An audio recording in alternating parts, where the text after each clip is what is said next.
더불어민주당과 민주당 인사에 대한 악마화가 다양한 방법으로 분화되고 있다는 제보입니다. 기존의 원칙적인 비난과 허위정보 유포를 넘어서 최근에는 사진 조작 및 합성을 통한 비방 행위가 급증하고 있습니다.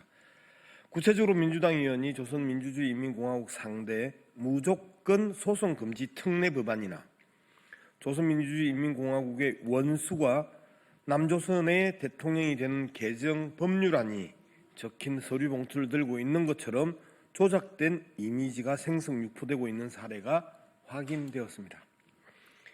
이전에 단순한 비방을 넘어 새로운 방식의 혐오 시각 자료를 통해 민주당 인사를 악마화하려는 시도로 보입니다. 허위조작 정보감시단은 그 심각성을 엄중하게 인식하고 있습니다. 해당 허위조작 이미지를 합성 유포하는 행위에 대해서는 법에 따라 엄정한 조치가 이루어질 것입니다. 사실에 기반한 건전한 정치 토론을 저해하고 조작을 통해 상대를 비난하거나 혐오를 조장하는 행위는 반드시 건절되어야 합니다. 허위조작 정보감시단은 이러한 왜곡과 선동이 사라질 때까지 끝까지 추적하겠습니다.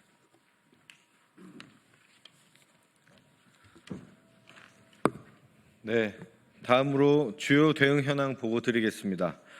머니투데이 언중이 제소, 스카이데일리 수사 상황 등 언론 대응 현황 보고 드립니다. 어제 이재명 당대표가 더불어민주당 대표직에서 사퇴하였습니다. 그러나 사퇴 당일에도 일부 언론은 자극적인 제목으로 여론을 왜곡하고 보도를 이어가고 있습니다.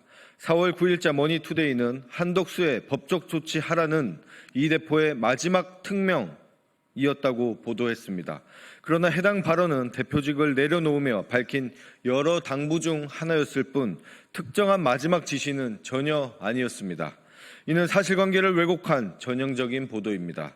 이에 국민소통위원회는 해당 보도를 언론중재위원회에 제소하였음을 밝힙니다.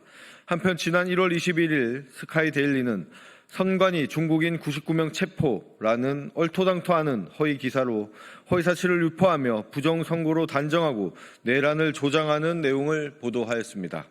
이에 국민소통위원회는 해당 기사를 작성한 기자를 경찰에 고발하였고 어제 경찰은 스카이데일리 본사에 대한 압수수색을 진행하며 본격적인 수사에 착수하였습니다. 이는 그간 반복적으로 부정선거 관련 허위사실과 내란 선동성 기사를 생산해온 스카이데일리에 대한 정당한 조치이며 국민소통위원회는 철저하고 엄정한 수사를 강력히 촉구합니다. 다음 서정욱 TV에 대한 법적 대응 검토 및 유튜브 채널에 대한 대응 보고 드립니다.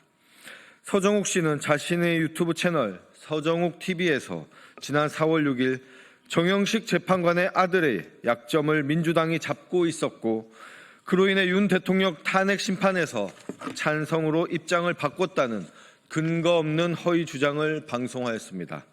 이는 단순한 재판 불복을 넘어선 악의적이고 중대한 허위사실 유포입니다.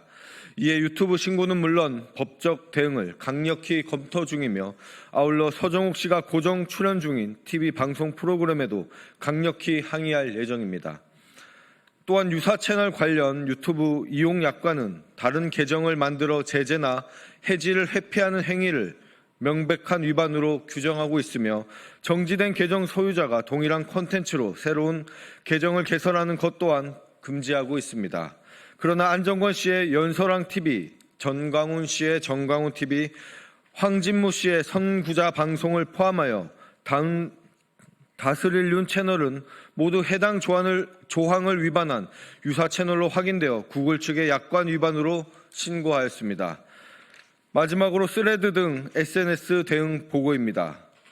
스레드의 글로리 글래스 111 계정은 더불어민주당 정 당대표에 대한 악의적인 폄훼 게시물을 게시하였습니다.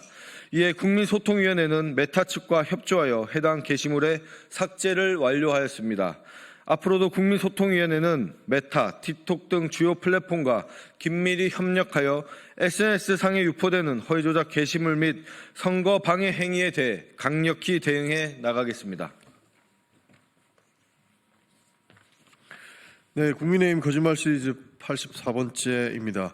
권영세 국민의힘 비상대책위원장이 자당의 사무처 당직자 조회에서 이번 사태의 원인 제공은 민주당, 윤석열 대통령 혼자 잘못한 것이겠는가라고 주장하였습니다. 그간 자당이 배출한 대통령이 저지른 불법 계엄과 내연안을 옹호하다가 파면 결정이 난 오늘에 이르러서는 윤석열과 민주당을 둘 다 비판하는 양비론을 사용하며 객관적인 척 거짓말을 하고 있습니다. 정부 여당의 한 축이었던 국민의힘 책임에 대해서는 나몰라라 한 채 내부 직원들을 모아놓은 자리에서도 헌정 질서를 마비의 사태에 대해 또다시 민주당 탓하기를 하고 있습니다.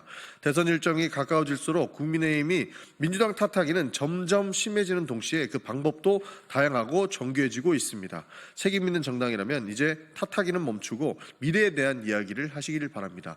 그리고 윤석열 대통령이 했던 맞을만 했으니까 때렸다라는 식의 그 계엄 정당성적인 발언은 말도 안 되는 말씀이기 때문에 그것을 옹호하는 행위를 좀 멈추시기를 바라겠습니다.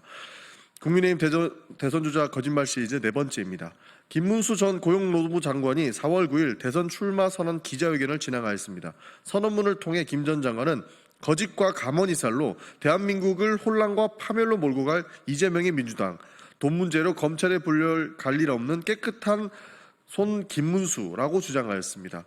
현재 민주당은 아직 경선 전으로 후보가 확정되지도 않았습니다. 또한 김문수 전 장관은 2002년 폭행치상 사건으로 유죄 판결을 받았고 2019년에는 집회 및 시위 감염 법률 위반으로 300만 원 벌금형을 선고받았습니다. 또 감염법 예방법 위반 혐의로 상검심 1건과 항소심 1건 등 2건의 재판을 받고 있습니다. 그간 돈 문제만 없었을 뿐이지 결코 깨끗한 손이라고 주장할 정도는 아닙니다. 또한 실제 대한민국을 혼란과 파멸 직전으로 몰고 간 세력은 본인이 국무위원으로 재임했던 윤석열 정부입니다. 게다가 김문수 전 장관은 같은 당의 홍준표 대구시장으로부터 4월 8일 문수영은 탈레반이다라고 하는 평가를 받았습니다. 김문수 전 장관이 얼마나 극단주의적이고 위험천만한 사람이라는 걸 수십 년간 같은 당에서 한솥밥을 먹은 홍 시장이 인증한 셈입니다. 내용을 종합해서 본다면 누가 실제 대한민국을 또다시 혼란과 파멸로 이끌어갈 사람일지 거짓과 가만히서를 하는 사람은 누구인지 명확하게 알 수 있을 것입니다. 이상입니다. 수고하셨습니다.